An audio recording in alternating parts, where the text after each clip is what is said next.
Pasitikėjimas savimi per 1 minutę.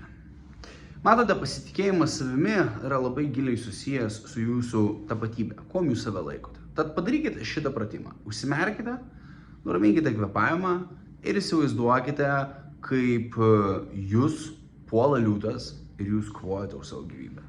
Ir įsivaizduokite taip stipriai, kad pajaustumėte adrenaliną ir pajaustumėte kažką panašaus tiek link to, ką pajaustumėte ten. Tada atsiminkite kažką liūdno, kažką, kas jūs nuliūdintų, kažką, kas buvo, kad pajaustumėte tą liūdesio jausmą. Ir dabar atsiminkite kažką džiaugsmingo, pergalę, laimėjimą, kur jautėtės drąsūs, gyvi.